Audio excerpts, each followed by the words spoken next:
Oke, Assalamualaikum warahmatullahi wabarakatuh. Perkenalkan, nama saya Vinka Maiska dari kelompok 4 dengan asisten pembimbing Bang Raka. Jadi di sini saya akan menyelesaikan soal terkait analisis Markov dan juga game teori.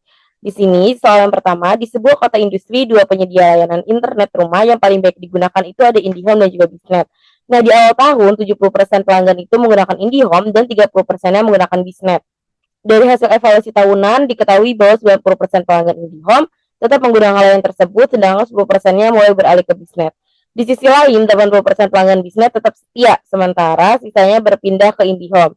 Jika jumlah pelanggan internet di kota tersebut dianggap tetap setiap tahun, tentukan perkembangan proporsi pelanggan IndiHome dan Biznet selama 3 tahun ke depan menggunakan analisis Markov serta tentukan kondisi steady state dan interpretasikan. Di sini yang pertama kita akan menggunakan software RStudio terlebih dahulu. Nah, di sini sesuai dengan soalnya tadi, di mana tadi tuh pada awal tahun, di mana pada awal tahun kondisi awal pelanggan internet itu 70%-nya itu menggunakan IndiHome dan 30%-nya itu menggunakan Biznet. Di sini kita tulis untuk step 0 itu ada di 0,70 atau 70% dan 0,30 atau 30%. Nah, selanjutnya di sini ada matriksnya, di mana di sini dari IndiHome ke IndiHome dan juga Biznet. Dari IndiHome ke IndiHome ada di 90%, dari IndiHome ke Biznet ada di 10%, dari Biznet ke IndiHome ada di 20%, dan dari Biznet ke Biznet ada di 80%. Di mana di sini untuk enromnya adalah 2, yaitu barisnya di sini ada 2. Nah, sintaks yang ini tuh digunakan untuk membuat metrik transisi dari si Markov-nya. Lalu kita lanjut ke sini. Di sini step 1 itu adalah proporsi pelanggan di tahun ke-1. Lalu selanjutnya di sini juga ada keterangan, yaitu dirumuskannya persen kali persen, di mana ini adalah untuk perkalian dari si matriksnya. Nah, di sini tuh proporsi pelanggan berubah sesuai probabilitas dari perpindahannya masing-masing. Nah, di sini tuh begitu pun dengan di step 2, step 3, yaitu untuk menghitung tahun kedua dan juga tahun ketiga. Dan di sini tuh kondisi berikutnya dipengaruhi kondisi dari saat ini. Nah, di sini ada urutan tahun pengamatan, yaitu ada di 0, 1, 2, dan 3, di mana sesuai tadi bahwa step itu dari 0, lalu di sini untuk tahunnya itu ada di 1, 2, dan juga 3. Karena pengamatannya itu selama 3 tahun. Nah, di sini kita langsung aja untuk menghitung seluruh proporsi tiap tahunnya itu dalam satu tabel.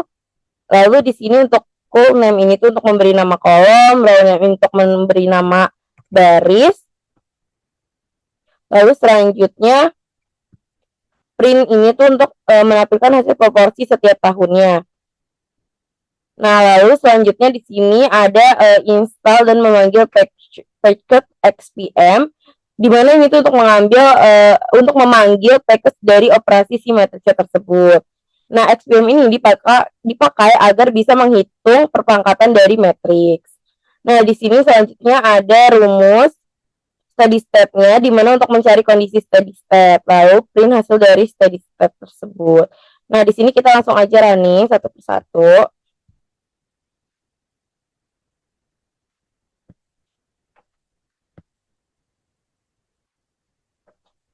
Nah, ini udah kita input untuk data awalnya, lalu matriksnya. Dan kita akan menampilkan hasil setiap tahunnya.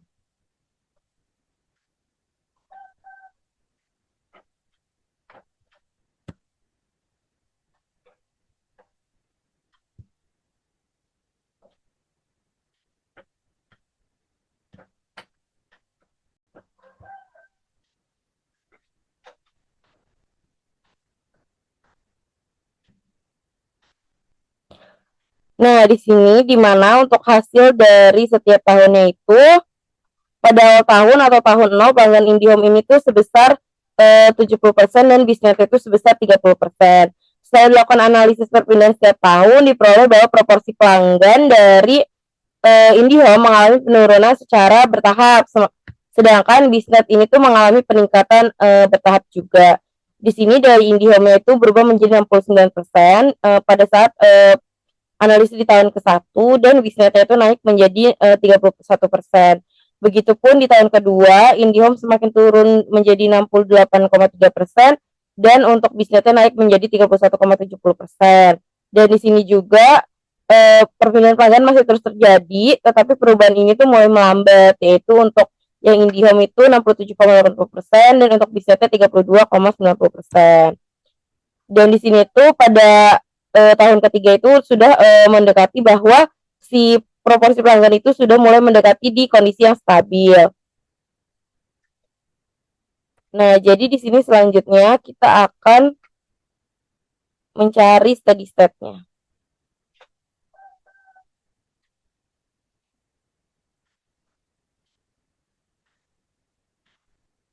Kita running. Nah, di sini dapat hasil bahwa kondisi steady state itu didapat saat IndiHome di 66,6% dan di Bisnet itu di 33,3%. Nah, artinya dalam jangka panjang proporsi pelanggan ini akan stabil di angka tersebut. Walaupun perpindahan pelanggan tetap terjadi setiap tahun, hasil akhirnya akan tetap mendekati 66,67% dan juga 33,3%. Nah, selanjutnya kita akan menggunakan software yang PMTM. Nah, di sini teman-teman bisa pilih dulu yang Markov Analysis. Nah, karena tadi di situ ada barisnya ada 2, maka di sini number of state-nya itu ada 2, atau state-nya juga ada 2.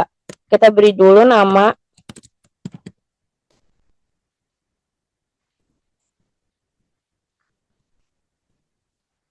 Oke, kita langsung aja oke. Dimana di sini kita ganti IndiHome.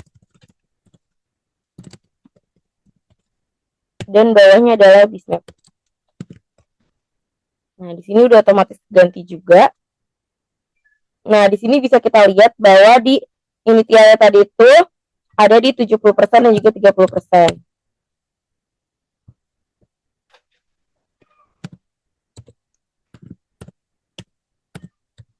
Nah, lalu di sini juga tadi IndiHome ke IndiHome itu ada di 90%. Dan dari IndiHome ke Bisnet ada di 10%. Lalu dari Bisnet ke IndiHome ada di 20%. Dan dari Bisnet ke Bisnet ada di 80%. Nah, untuk number of transition-nya karena tadi mengalami perpindahan atau juga kita menyampai di tahun ketiga, maka di sini adalah 3. Kalau ketik solve. Nah, di sini didapat bahwa steady state probability-nya tadi sama ada di 0,66. Kalau misalnya tadi itu di RStudio itu 0,67 itu sama mirip. Dan di sini tuh ada di 0,33 atau 33%. Dan di sini tuh untuk probability-nya tuh ending probability-nya tuh untuk yang IndiHome ada di 0,67 dan untuk yang Bisnet ada di 0,32. Nah, kondisi steady state di mana ketika dia melakukan analisis tahun ke tahun itu tuh hasilnya pasti akan mendekati dari si 0,66 dan juga 0,33 atau 66% dan juga 33%. Nah, jadi tadi jawabannya udah sama ya kayak yang di RStudio. Nah, jadi ini adalah untuk menjawab soal nomor 1. Nah, selanjutnya kita akan menjawab soal yang nomor 2.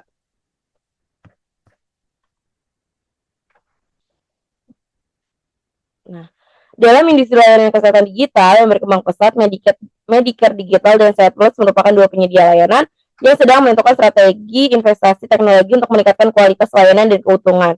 Nah, kedua perusahaan ini tuh punya 3 alternatif strategi, yaitu AI, Artificial Intelligence Diagnosis, untuk mempercepat dan meningkatkan akurasi diagnosis dari si pasiennya. Yang kedua ada telemedicine platform atau TM untuk memperluas akses layanan kesehatan jarak jauh, serta ada di HS yaitu Hybrid Health System, di mana mengombinasikan AI dan juga telemedicine untuk efisiensi dan fleksibilitas maksimalnya. Nah, setiap perusahaan itu akan memilih satu strategi secara bersamaan tanpa mengetahui pilihan pesaingnya dan keuntungan diperoleh itu dalam juta rupiah. Nah, itu akan bergantung pada kombinasi strategi yang dipilih oleh kedua perusahaan tersebut. Berdasarkan kondisi tersebut, di sini buatlah table payoff yang merepresentasikan keuntungan masing-masing perusahaan. Kemudian tentukan strategi optimal menggunakan pendekatan teori permainan seperti maximin, minimax, dan juga keseimbangan dari NAS. Nah, di sini kita akan masuk ke sintaksnya terlebih dahulu. Nah, di sini untuk sintaksnya, di mana di sini tuh kita akan menginstal package-nya terlebih dahulu, yaitu dengan LPsoft dan juga Matplotlib. Di mana di sini untuk library-nya sama, yaitu dari LPsoft dan juga Matplotlib. Lalu di sini untuk membuat matriks payoff-nya, di mana barisnya tadi adalah menggunakan strategi medical digital, dan kolomnya itu strategi dari Sehat Plus. Di sini payoff matriksnya itu sesuai dengan yang di soal tadi, yaitu ada di 50, 92, 85, 12, 15, 94, 66, dan juga 7. Nah, dan di sini untuk barisnya tadi ada 3. Nah, selanjutnya untuk memberi nama baris dan juga kolom, di sini untuk Randomnya itu ada EA, TM, dan juga HS. Untuk kolomnya itu ada di EA, TM, dan juga HS. Nah, di sini untuk menampilkan matriks dari payoff-nya, selanjutnya kita akan menghasilkan strategi maksimin dari pemain A, yaitu Medicare Digital, dan ini untuk rumusnya. Dan selanjutnya ini ada untuk strategi minimax dari pemain B, yaitu Sehat Plus. Dan di sini kita akan mencari saddle point-nya, di mana saddle point-nya ini ditemukan dengan nilai maksimin, dan cap-nya itu kalau misalnya itu tidak ada saddle point. Oke, kita akan lanjut. Kita akan running satu persatu. Kita akan install package terlebih dahulu.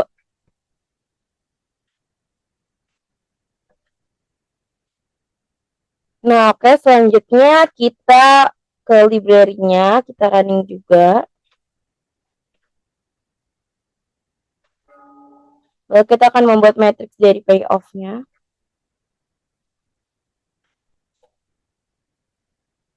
Pastiin datanya itu udah masuk ya. Oke. Lalu di sini untuk memberi nama barisnya juga kolom. Oke, menampilkan matriksnya.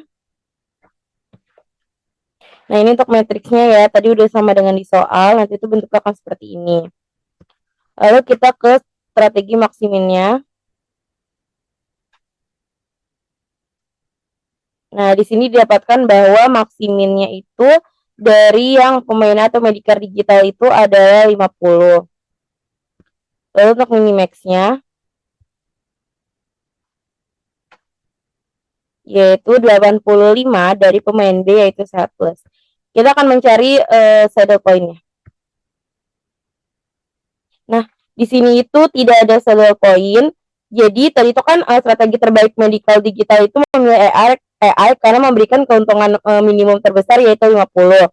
Nah, untuk nilai maksimum tiap kolomnya tadi itu ada 94, TM 92, dan HS ada di 85. Yang ini. Nah, di sini juga untuk nilai minimax-nya yaitu ada di 85. Nah, nilai minimax-nya tadi ada di 85. Nah, di sini itu artinya Sehat Plus itu akan memilih strategi HS karena menghasilkan kerugian maksimum paling kecil bagi lawannya. Karena nilai maksimum dan juga minimax tadi tidak sama, maka tidak ada saddle point atau titik keseimbangannya itu murni. Nah, di sini atau titik keseimbangan itu murni, sehingga pemain itu tidak punya strategi murni optimal, sehingga kedua perusahaan itu perlu mempertimbangkan strategi campuran atau mixed strategi atau keseimbangan NAS untuk menentukan keputusan investasi teknologi yang paling optimal. Nah, jadi ini untuk menjawab soal yang nomor 2. Nah, selanjutnya kita akan ke POM-PM.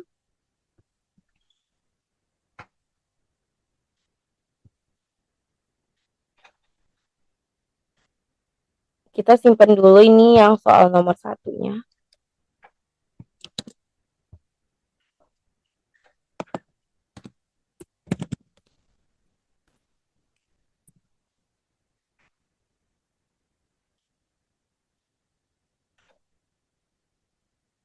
Nah, di sini selanjutnya itu kita ke game teori.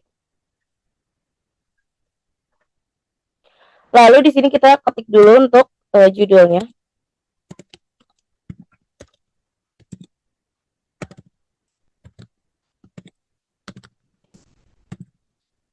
Oke, di sini untuk number of row-nya itu karena tadi ada 3 untuk di matrixnya dan kolomnya juga ada 3. Kita langsung klik aja oke. Kita bisa ganti namanya itu sesuai soal. Itu tadi ada EI, TM, dan juga HS. Ini ada EI, TM, HS. Ya, ini juga ada EI, TM, dan juga HS. Nah, di mana untuk yang ini itu kita sama ya menggunakan isinya itu sesuai dengan si soal. Nah, di sini aku udah ada yang dibuat seperti ini. Nah, ini yang udah dimasukin si soal yang sesuainya. Yaitu di sini ada 50, 92, 85, 12, 45, 15, 94, 66, 77. Nah, di sini selanjutnya kita akan langsung aja di solve. Oke, sehingga di sini dapatkan hasil 0,64 dan juga 0,36. Jadi sehat plus itu sebaiknya menggunakan EA-nya itu sebesar 64% dan HS itu menggunakan 36%. Dan untuk TM itu adalah 0 atau TM itu tidak dipilih. Lalu selanjutnya untuk raw mix-nya yaitu untuk Medicare digital itu di 0,71. Lalu untuk di Medicare digital sebaiknya menggunakan strategi nya itu sebesar 71%, HS 29%, dan untuk TM itu tidak dipilih karena nilainya 0. Dan di sini tuh untuk value of game-nya itu yaitu ada di 62,62, di mana ini tuh adalah nilai permainan atau keuntungan rata-rata optimal yang diperoleh Medicare digital adalah sekitar 62,60 juta rupiah jika kedua perusahaan menggunakan strategi yang paling optimal atau strategi optimalnya. Nah, jadi ini adalah penjelasan terkait analisis Markov dan juga game teori. Kurang lebih mohon maaf. Wassalamualaikum warahmatullahi wabarakatuh.